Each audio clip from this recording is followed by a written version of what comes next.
Assalamualaikum warahmatullahi wabarakatuh. Perkenalkan, nama saya Sylvia Manggopa dari Fakultas Teknologi Kesehatan, Program Studi D3 Optometri Angkatan 2020 Universitas Megaraski Makassar. Baik, saya akan mempresentasikan tugas bahasa Indonesia saya yang diberikan oleh Ibu Runi Meirati, SS M.Hum, yang berjudul Sejarah dan Perkembangan Bahasa Indonesia. Baik, bahasa Indonesia adalah bahasa resmi bangsa Indonesia. Bahasa Indonesia juga menjadi bahasa persatuan bangsa Indonesia. Bahasa Indonesia diresmikan sebagai bahasa nasional setelah Proklamasi Kemerdekaan Indonesia 18 Agustus 1945. Ketetapannya dituangkan dalam Undang-Undang Dasar 1945 Pasal 36 yang menyatakan bahwa bahasa negara ialah bahasa Indonesia. Sejarah Bahasa Indonesia dilansir dari situs Kementerian Pendidikan dan Kebudayaan Kemendikbud. Bahasa Indonesia lahir pada tanggal 28 Oktober 1928. Pada saat itu, para pemuda di pelosok Nusantara sedang berkumpul dalam rapat pemuda. Dalam rapat tersebut menghasilkan 3 ikrar yang diberi nama Sumpah Pemuda. 3 ikrar tersebut yakni bertumpah darah satu, tanah Indonesia, berbangsa yang satu, bangsa Indonesia, menjunjung bahasa persatuan bahasa Indonesia.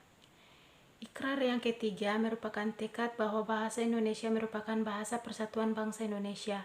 Pada waktu itulah bahasa Indonesia dikukuhkan kedudukannya sebagai bahasa nasional. Bahasa Indonesia berasal dari bahasa Melayu. Bahasa ini tumbuh dan berkembang dari bahasa Melayu yang zaman dulu sudah dipakai sebagai bahasa perhubungan dan perdagangan. Tidak hanya Kepulauan Nusantara, tapi hampir di seluruh Asia Tenggara. Di Asia Tenggara, bahasa Melayu sudah dipakai sejak abad ke-7. Kerajaan-kerajaan di Indonesia juga memakai bahasa Melayu. Tidak hanya Kerajaan Majapahit, tapi juga Kerajaan Sriwijaya. Perkembangan bahasa Melayu mengalami perkembangan dan pertumbuhan yang pesat. Bahasa Melayu menyebar ke pelosok Nusantara bersamaan dengan menyebarnya agama Islam. Ini mudah diterima masyarakat dan dijadikan sebagai bahasa perhubungan antar pulau, antar suku, atau antar pedagang. Lama-kelamaan bahasa Melayu dipakai di wilayah Nusantara. Dalam perkembangannya, bahasa Melayu dipengaruhi budaya di Nusantara. Bahasa Melayu mulai menyerap kosakata dan berbagai bahasa Sanskerta, bahasa Persia, bahasa Arab, dan bahasa-bahasa Eropa lainnya. Kemudian muncul berbagai variasi dan dialek dari bahasa Melayu. Ini mendorong tumbuhnya rasa persaudaraan dan persatuan bangsa Indonesia. Rasa persaudaraan ini yang menjadi inspirasi para pemuda Indonesia yang menggelar rapat pemuda pada 1928.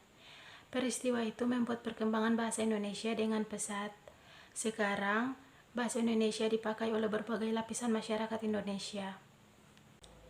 Presiden Joko Widodo telah menandatangani Peraturan Presiden Nomor 63 Tahun 2019 tentang penggunaan bahasa Indonesia. Salah satu poin dalam Perpres itu, Presiden, Wakil Presiden, dan pejabat negara menggunakan bahasa Indonesia saat berpidato baik di dalam negeri ataupun luar negeri. Pada pasal berikutnya diatur penggunaan yang lebih rinci. Di dalam negeri, Presiden, Wakil Presiden, dan pejabat lain wajib berbahasa Indonesia, baik di forum nasional maupun internasional. Sementara itu, aturan mengenai pidato resmi di luar negeri juga mengatur hal yang sama, yakni wajib menggunakan bahasa Indonesia. Baik, sekian dari presentasi materi saya yang berjudul Sejarah dan Perkembangan Bahasa Indonesia.